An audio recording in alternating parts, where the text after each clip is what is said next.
ഈ പ്രിയപ്പെട്ട മാതാവിൻ്റെ ഇളയ മകൻ ബ്ലെയ്സൺ തൻ്റെ മാതാവിനെയും അവരുടെ ജീവിതത്തെയും ഒരുമിച്ചുള്ള സന്തോഷങ്ങളെയും ഓർമ്മകളെയും കുറിച്ച് അനുസ്മരിച്ചുകൊണ്ട് ഒരു വാക്ക് സംസാരിക്കും. ദൈവനാമത്തിന് മഹത്വം ഉണ്ടാകട്ടെ. സണ്ണി അങ്കിൾ മരിച്ചപ്പോൾ എനിക്ക് 2 വാക്ക് പറയണം എന്നാഗ്രഹമുണ്ടായിരുന്നു. എന്നാൽ ആ വിഷമത്തിൻ്റെ സാഹചര്യത്തിൽ അതെനിക്ക് പറയാൻ പറ്റിയില്ല. അതിൻ്റെ വിഷമം എനിക്കിപ്പോഴും ഉണ്ട്. അതുകൊണ്ട് ഞാൻ എൻ്റെ വിഷമം ഒതുക്കിക്കൊണ്ട് 2 വാക്ക് അമ്മയെപ്പറ്റിയും ഞങ്ങളുടെ ഓർമ്മയെപ്പറ്റിയും പറയാൻ ആഗ്രഹിക്കുന്നു. ഞാൻ നല്ല പോർ പൊരുതി ഓട്ടം തികച്ചു എന്ന വാക്യം നമ്മൾ കഴിഞ്ഞ ദിവസങ്ങളായും ഇന്നത്തെ പ്രാർത്ഥനയിലും ഒക്കെയും കേട്ടു. എൻ്റെ ഒരു അണ്ടർസ്റ്റാൻഡിങ്ങിൽ ജീവിതമെന്ന് പറയുന്നത് ഒരു ഓട്ടമാണ്. അത് അവസാനിക്കുന്ന ഓട്ടമല്ല, അത് ഒരു റിലേ ആണ്. അതായത് ഒരാൾ ഓട്ടം ഓടിത്തീർക്കുമ്പോൾ ആ റിലേയുടെ നമ്മുടെ അടുത്തുള്ള ബന്ധുക്കൾക്ക് കൈമാറുന്നു, അവരാ ഓട്ടം തുടരുന്നു. അതാണ് നമ്മൾ ഇന്ന് രാവിലത്തെ പ്രാർത്ഥനയിലും ഇന്നലത്തെ പ്രാർത്ഥനയിലും ഒക്കെ പ്രാർത്ഥിച്ചപ്പോൾ ആ മാതൃകയെ പിന്തുടരുക എന്ന് പറഞ്ഞത്. വളരെ ചുരുക്കമായിട്ട് ഞങ്ങൾ എന്താണ് അമ്മയിൽ നിന്ന് പഠിച്ചതെന്ന് പറയാൻ ആഗ്രഹിക്കുന്നു. ഏറ്റവും ആദ്യമായിട്ട് അമ്മയോട് എപ്പോൾ ചോദിച്ചാലും എന്താണ് ജീവിതത്തിൽ ഏറ്റവും അമൂല്യമായത് എന്ന് ചോദിച്ചാൽ പറയും ദൈവമായിട്ടുള്ള ബന്ധം. ഞങ്ങൾ മക്കൾ 3 പേരെയും മരുമക്കളെയും കൊച്ചുമക്കളെക്കുറിച്ചൊക്കെയും വലിയ ജോലി, വലിയതായിട്ട് സമ്പാദിക്കുക, വലിയ വീട്, അതൊന്നുമല്ല. ദൈവത്തോട് ചേർന്ന് ജീവിക്കുക, ദൈവത്തെ അറിയുക, ദൈവത്തിൽ നിന്നൊരിക്കലും അകലരുത്. അതായിരുന്നു അമ്മ ഞങ്ങൾ ചെറുപ്പം മുതലേ പഠിപ്പിച്ചിരുന്നത്. അതാണ് ഞങ്ങളിപ്പോൾ ഞങ്ങളുടെ കുഞ്ഞുങ്ങളെയും പഠിപ്പിക്കാൻ ശ്രമിക്കുന്നത്. കാരണം അത് അത്രത്തോളം ഇമ്പോർട്ടൻ്റ് ആണ്. ഇന്നത്തെ ഈ സാഹചര്യത്തിൽ നമ്മൾ ജീവിക്കുമ്പോൾ നമ്മൾ കാണുന്നു, കേൾക്കുന്നു, വാർത്തകൾ കേൾക്കുന്നതൊക്കെയും അതൊക്കെയും ഫോക്കസ് ചെയ്യുന്ന ഇതിലാണ്. ദൈവവുമായിട്ടുള്ള ബന്ധത്തിൽ അടിപതറാതെ ഉറച്ച സ്നേഹത്തോടെ ദൈവത്തെ പറ്റി ജീവിക്കുക എന്ന വാക്കാണ് അമ്മ പറഞ്ഞുകൊണ്ടിരുന്നത്. രണ്ടാമതായിട്ട് അമ്മയിൽ നിന്ന് ഞങ്ങൾ പഠിച്ചത് പ്രാർത്ഥന, ദൈവത്തിന് സ്തുതി അർപ്പിക്കുക. ഞാൻ ചെറുപ്പമായിരുന്നപ്പോൾ മുതൽ അകത്തെ മുറിയിൽ എനിക്ക് കാണാം, അമ്മ കുളിച്ചിട്ട് വന്നിട്ട് 2 കൈയും മേലേക്ക് പൊക്കി പ്രാർത്ഥിക്കും, മുട്ടുകുത്തി എന്ന് പ്രാർത്ഥിക്കും.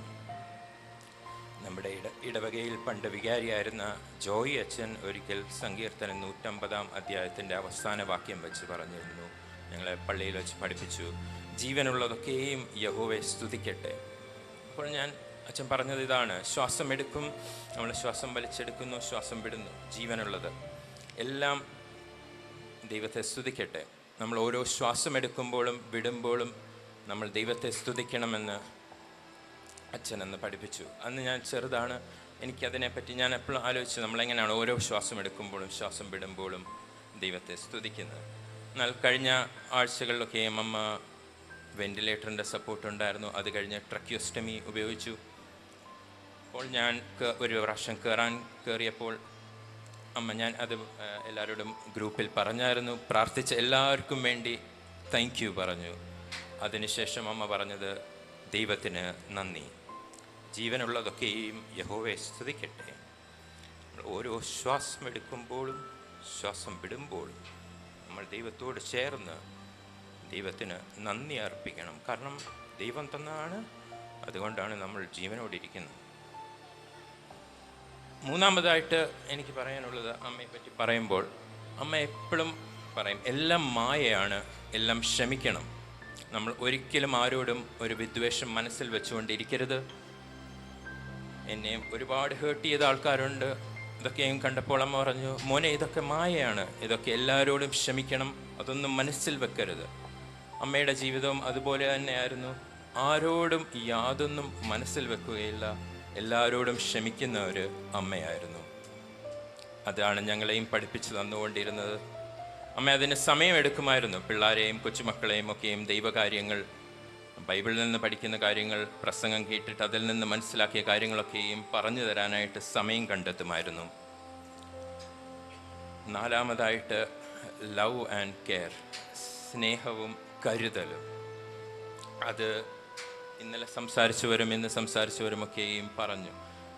അമ്മയുടെ ആ സ്നേഹം എന്ന് പറയുന്നത് ഞങ്ങൾ 3 പേരെയും നിലത്തും വെക്കാതാണ് വളർത്തിയത്. അത്ര സ്നേഹമായിരുന്നു. തലയിൽ വെച്ചാൽ പെയിനരിക്കും, തറയിൽ വെച്ചാൽ ഉരുമ്പരിക്കും എന്ന് പറയുന്ന പോലെ ഞങ്ങളെ നിലത്തും താഴെയും ഒന്നും വെക്കാതെയാണ് ഞങ്ങളെ 3 പേരെയും വളർത്തിയത്. അടുത്തിടെയായിട്ട് അമ്മയ്ക്ക് വയ്യായിരുന്നു. അപ്പം ഡാഡി അമ്മയെ നോക്കുമായിരുന്നു. എന്നാൽ അതിനൊക്കെയും മുമ്പ് ഞങ്ങളെ വളരെ കരുതലോടുകൂടെയാണ് നോക്കി നടത്തിയത്. ഏപ്രിൽ കഴിഞ്ഞ പ്രാവശ്യം ഞങ്ങൾ വന്നപ്പോഴും അമ്മയ്ക്ക് വയ്യ എങ്കിലും ഡാഡിയെ കൊണ്ട് പറഞ്ഞ് ഭക്ഷണം എടുക്കുക, അതെടുക്കുക, പിള്ളേർക്ക് ഇതാണ് ഇഷ്ടം അത് കൊടുക്കുക, അങ്ങനെയുള്ള സ്നേഹവും കരുതലും ആയിരുന്നു പണ്ടും ഇപ്പോഴും എപ്പോഴും. ജോൺ കീറ്റ്സിൻ്റെ ഒരു പദ്യത്തിൽ ഇപ്രകാരം പറയുന്നുണ്ട്: beauty is truth and truth is beauty. ബാഹ്യമായ സൗന്ദര്യം അല്ല, അത് ഈ മരുതൂർ കുടുംബത്തിലെ എല്ലാവർക്കും ഉണ്ട്, എല്ലാ 12 മക്കൾക്കും അതുണ്ട്. എന്നാൽ അതിലും ഉപരിയായിട്ട് അമ്മയുടെ സൗന്ദര്യം എന്ന് പറയുന്നത് ഹൃദയത്തിലായിരുന്നു, ആ സ്നേഹത്തിലായിരുന്നു, ആ കരുതലിലായിരുന്നു. 5-മതായിട്ട് ഒരുപാട് കാര്യങ്ങൾ പഠിച്ചിട്ടുണ്ട് എങ്കിലും മാതൃകയായിട്ട് ഒരു കാര്യം കൂടെ ഞാൻ 5-മതായിട്ട് പറയാൻ ആഗ്രഹിക്കുന്നു. അമ്മയ്ക്ക് കുറച്ച് വർഷങ്ങളായിട്ട് അസുഖമുണ്ടായിരുന്നു, അലർജി ഉണ്ടായിരുന്നു. ലാസ്റ്റ് 2 വർഷമായിട്ട് കുറച്ച് ഏറെ ബുദ്ധിമുട്ടുകളുണ്ടായിരുന്നു. ലാസ്റ്റ് ഇയർ ഡോക്ടർ പറഞ്ഞു ഈ നടക്കുകയില്ല, വീൽ ചെയർ വേണം. വീൽ ചെയർ ഇപ്പോഴും വീട്ടിൽ വാങ്ങിച്ചിട്ടുണ്ട്. ആസ്റ്ററിൽ ജൂലൈയിൽ ആദ്യം പോയപ്പോഴും അമ്മ നടന്നു തന്നെയാണ് പോയത്. അതിനും ദൈവത്തെ സ്തുതിക്കുന്നു. രോഗത്തിൻ്റെ അവസ്ഥയിലൊക്കെ ഇരുന്നപ്പോഴും ഒരു പ്രാവശ്യം പോലും അമ്മ എന്തുകൊണ്ട് എനിക്കിത് വന്നു എന്ന് പറഞ്ഞിട്ടില്ല. അമ്മ എന്നോട് പറഞ്ഞത് ദൈവം തന്നു, അത് സൗന്ദര്യമാണേലും ആരോഗ്യമാണേലും ജീവനാണേലും എന്താണേലും ദൈവം തന്നത് മാത്രമേ നമുക്കുള്ളൂ, വേറെ ഒന്നുമില്ല. അത് ദൈവം എടുക്കുമ്പോൾ അതിനെ കുറ്റം പറയുകയോ സങ്കടപ്പെടുകയോ ചെയ്യുന്നതല്ല. ദൈവം തന്നു, ദൈവം എടുത്തു. അതുകൊണ്ട് അമ്മയുടെ ആ ജീവിതത്തിൽ ഞാൻ ഒരിക്കലും പോലും വേദനയിലും മരുന്ന് കഴിക്കുമ്പോഴും ഇപ്പോൾ ആശുപത്രി കിടക്കുമ്പോഴും ഒരിക്കൽ പോലും ആ ഒരു നിരാശ ഞാൻ കണ്ടിട്ടില്ല. ദൈവത്തിലുള്ള പ്രത്യാശ ഞാൻ കണ്ടിട്ടുണ്ട്. ഇതാണ് 5 കാര്യങ്ങൾ ഞങ്ങൾ മാതൃകയായിട്ട് ഏറ്റവും ഇമ്പോർട്ടൻ്റ് ആയിട്ട് ഞങ്ങൾ മനസ്സിലാക്കിയത്. 3 അല്ലെങ്കിൽ 4 കാര്യങ്ങൾ ഏറ്റവും കൂടുതൽ അമ്മ അനുഗ്രഹിക്കപ്പെട്ട കാര്യങ്ങൾ കൂടെ ഞാൻ പറയാനായിട്ട് ആഗ്രഹിക്കുന്നു. അതിൽ ഏറ്റവും ആദ്യമായിട്ട് ഞാൻ പറയുന്നത് അമ്മയുടെ ആ 12 സഹോദരങ്ങളാണ്. അമ്മ നാട്ടിലായിരുന്നു, അതിനുശേഷം സൗദിയിൽ പോയി, അതിനുശേഷം ബോംബെയിലുണ്ടായിരുന്നു, അതിനുശേഷം ഇവിടെ നമ്മുടെ ശീതക്കുളത്ത് ഇവിടെ വീട്ടിൽ താമസിച്ചു, അതിനുശേഷം എറണാകുളത്തുണ്ടായിരുന്നു. ഈ ഓരോ സമയത്തും അമ്മയുടെ സിബ്ലിങ്സ്, അതുപോലെ ഡാഡിയുടെ 6 പേര്, അമ്മ എപ്പോഴും പറയും ഈ 18 പേര്, 12ഉം 6ഉം 18 പേര് അവരുടെ കുടുംബത്തിലുള്ള എല്ലാവരും, അത് ഏറ്റവും വലിയ ബലമാണ് മോനെ എന്ന്. അവരുടെ ആ സ്നേഹവും വാത്സല്യവും ഒക്കെയും ഈ ഞാൻ പറഞ്ഞ പല സ്ഥലങ്ങളിൽ താമസിച്ചെങ്കിലും ആരെങ്കിലുമൊക്കെയും ദൈവം എപ്പോഴും കൂടെ ഉണ്ടായിട്ടുണ്ട്, സഹായിക്കാനും കരുതുവാനും കരുതലിനായിട്ടും. ഡിസംബറിൽ ഡാഡിയുടെ ബർത്ത്ഡേക്ക് എല്ലാവരും ഇവിടെ നിന്ന് എറണാകുളത്ത് വന്നു. അപ്പോൾ എല്ലാവരെയും കാണാൻ സാധിച്ചു. അമ്മയ്ക്ക് വലിയ സന്തോഷമായിരുന്നു. അതിനുശേഷം എസഖേലിൻ്റെ മാമോദീസ ഏപ്രിലുണ്ടായിരുന്നു. അപ്പോഴും എല്ലാവരും വന്നു, എല്ലാവരെയും കാണാൻ സാധിച്ചത്. അമ്മ കഴിഞ്ഞ ആഴ്ചകളിലും ഹോസ്പിറ്റലിൽ പോകുന്നതിന് തൊട്ട് മുമ്പുള്ള ആഴ്ചയും എന്നോട് പറഞ്ഞിരുന്നു വലിയ സന്തോഷമായിരുന്നു എല്ലാവരെയും കാണാൻ സാധിച്ചതെന്ന്. 2-മതായിട്ട് ഞാൻ മകനായതുകൊണ്ട് ഞങ്ങൾ 3 മക്കളെ പറ്റി പറയുന്നില്ല. മരുമക്കൾ 3 പേര്. അവരെ കാണുമ്പോൾ പലപ്പോഴും എനിക്ക് തോന്നിയിട്ടുണ്ട് ഇവർ അമ്മയെ മത്സരിച്ചാണ് സ്നേഹിക്കുന്നത്. 2002 ജമിയ ചാച്ചൻ വന്നു. ജമിയ ചാച്ചനെ ഏകദേശം ഡാഡിയെ പോലാണ് കാണാൻ, അതുകൊണ്ട് എല്ലാവരും സ്വന്തം മോനാണ് എന്നാണ് വിചാരിച്ചിരുന്നത്. ആ അതേ സ്നേഹമാണ് അമ്മയ്ക്കും കൊടുത്തിട്ടുള്ളത്. അവർ 2 പേരും ശരിക്കും അമ്മയും മോനുമല്ല, കൂട്ടുകാരെ പോലാണ് ഫോണിൽ സംസാരിക്കുമ്പോഴും നേരിൽ കാണുമ്പോഴും ഉണ്ടായിരുന്നത്. 2-മതായി 2012 നിശ്ചയിച്ച് ഞങ്ങളുടെ കുടുംബത്തിലേക്ക് വന്നു. ഒരുപാട് കാര്യങ്ങൾ പറയാനുണ്ട് നിശ്ചയിച്ചെ പറ്റി പറയുമ്പോൾ. എനിക്കൊന്ന് കൂടുതൽ സമയം ഈ കഴിഞ്ഞ വർഷങ്ങളിലൊക്കെ കോവിഡിൻ്റെ ലോക്ക്ഡൗണൊക്കെ ആയിരുന്നപ്പോൾ വർക്ക് ഫ്രം ഹോമായിട്ട് ചേച്ചിയൊക്കെ അമ്മയുടെ കൂടെ ഒരുപാട് സമയം ചിലവിടാൻ സാധിച്ചു. നമ്മുടെ ഈ റൂമിൽ അകത്തേക്ക് കയറുമ്പോൾ അവിടെ ഒരു സോഫയുണ്ട്, അവിടെ അമ്മ ഇരിക്കുമായിരുന്നു. അപ്പോൾ അമ്മയ്ക്ക് ബുദ്ധിമുട്ടായി തുടങ്ങിയിട്ടുണ്ടായിരുന്നു. അമ്മ നഖം വെട്ടാൻ നോക്കുമായിരുന്നു. അപ്പം നിശ്ചയിച്ച് ഓടി വന്ന് കാലിൽ നഖം വെട്ടിക്കൊടുത്തു. ഒരുപാട് കെയർ ആ സമയങ്ങളിലൊക്കെയും ചേച്ചി അമ്മയ്ക്ക് കൊടുത്തു. ആ സമയത്ത് എന്നോട് അമ്മ അത് കഴിഞ്ഞ് പറഞ്ഞിട്ടുണ്ട്, അമ്മ അവിടെ ഇരുന്ന് കരഞ്ഞു, ദൈവമേ എനിക്ക് നീ മക്കളെ തന്നു, മരുമക്കളെ തന്നു, കൊച്ചുമക്കളെ തന്നു, അതുകൊണ്ട് അവരെന്നെ നോക്കുന്നു. ഇപ്പോൾ ഈ പൈതലിനെ ആര് കരുതും? ആ പ്രാർത്ഥന കരഞ്ഞുകൊണ്ടമ്മ പ്രാർത്ഥിച്ച സോഫായിലിരുന്നു. അത്ഭുതം എന്ന് പറയട്ടെ, 1 വർഷം തികയുന്നതിന് മുമ്പ് എസക്കേലിനെ ഞങ്ങൾക്ക് ദൈവം തന്നു. എസക്കേലിൻ്റെ മാമോദീസായും ആ 1 വർഷത്തിനുള്ളിൽ തന്നെ നടത്തുവാൻ ദൈവം സഹായിച്ചു. ശ്രുതിയെപ്പറ്റി ഞാൻ പറയുന്നത് ശരിയല്ല എങ്കിലും ഒരു വാക്ക് പറഞ്ഞോട്ടെ.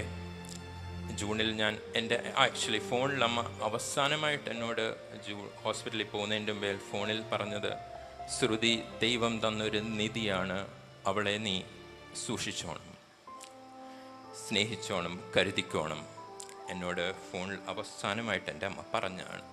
ആ ഒരു വാക്കിൽ തന്നെ ഞങ്ങൾക്ക് മനസ്സിലാകും എന്തുമാത്രം അമ്മ ശ്രുതിയെയും സ്നേഹിച്ചിട്ടുണ്ട് എന്ന്.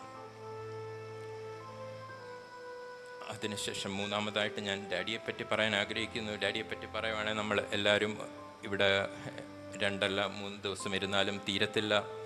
അതുപോലുള്ള കരുതലാണ് ഡാഡി അമ്മയ്ക്ക് കൊടുത്തത്.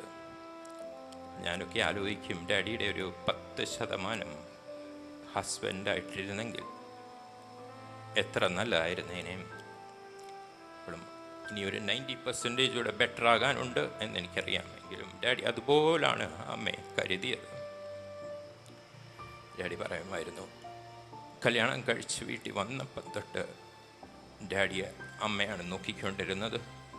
അതിന് എത്ര വർഷം അമ്മയെ നോക്കിയാലും അത് മതിയാവുകയില്ല എന്ന് പറയുമായിരുന്നു.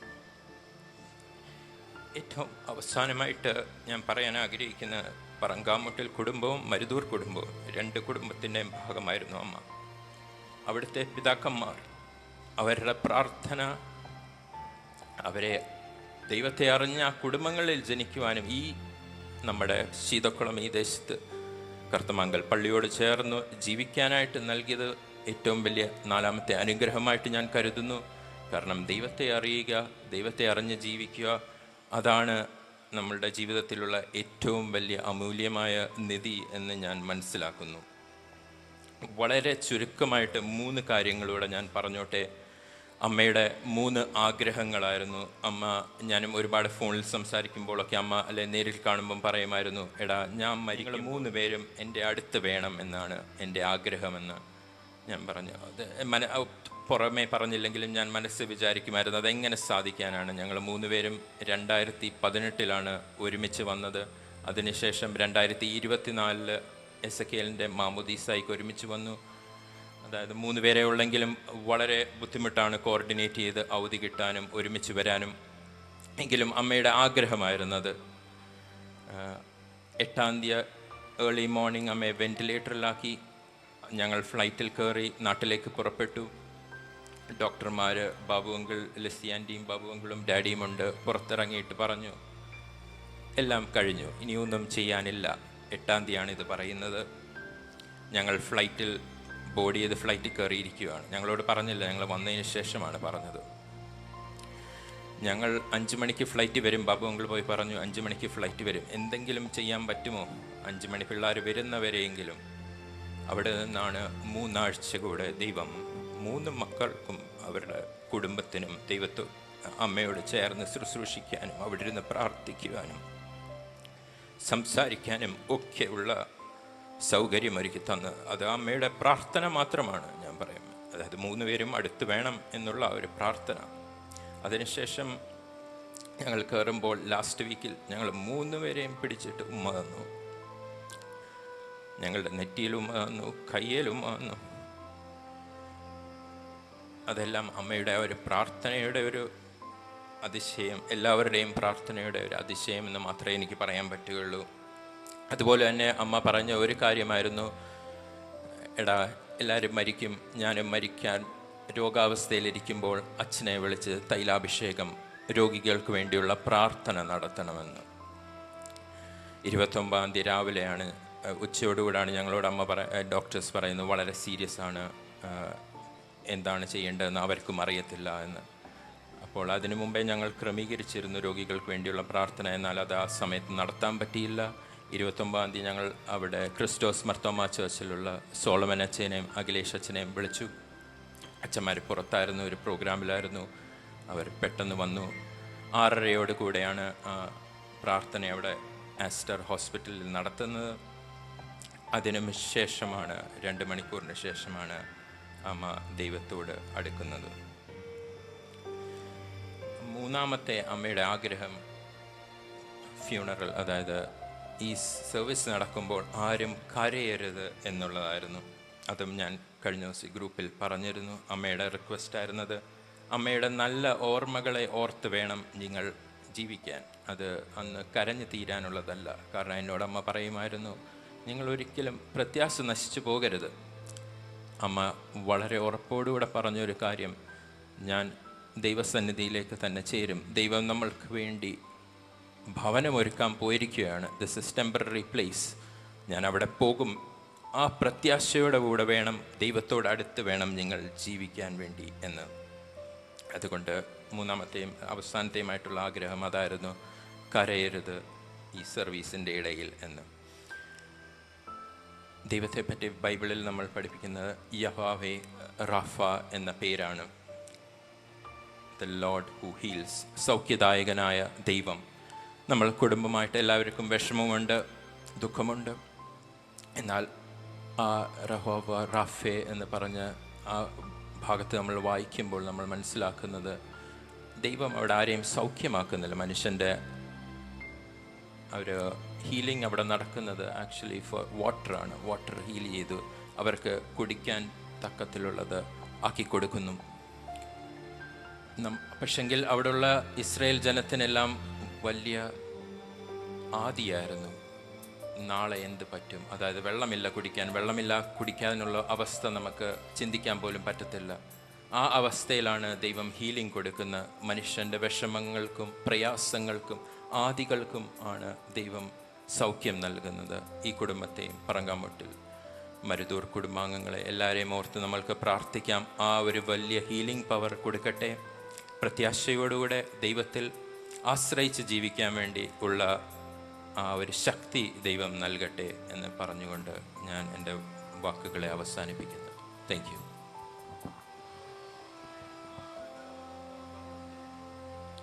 കർത്താവന്റെ കയ്യിൽ തന്നാൽ സന്തോഷത്തോടതു വാങ്ങി ഹല്ലേലൂയ പാടിയിടും ഞാൻ. സന്തോഷത്തോടതു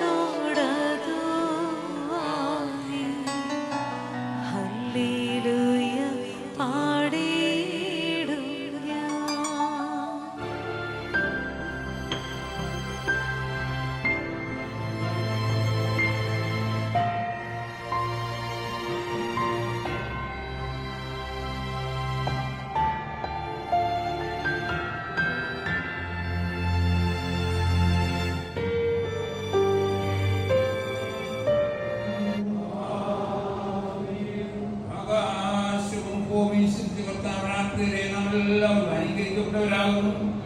ആത്മീയമായ ശുശ്രൂഷയിൽ ഞങ്ങളോട് ഒരുങ്ങാൻ സംബന്ധിച്ചുള്ള എല്ലാവരെയും ദൈവമായ കർത്താവ് അനുഗ്രഹിച്ച് ശുദ്ധീകരിക്കട്ടെ. പിതാവും പുത്രനും പരിശുദ്ധനുമായ ത്രിയേകദൈവം ബലഹീനതയും കുറവുള്ള പ്രാർത്ഥനകൾ ഉന്നതമായ സിംഹാസനത്തിന് മുൻപാകെ കേൾക്കുകയും കൈക്കൊള്ളപ്പെടുകയും ചെയ്യുമാറാകട്ടെ.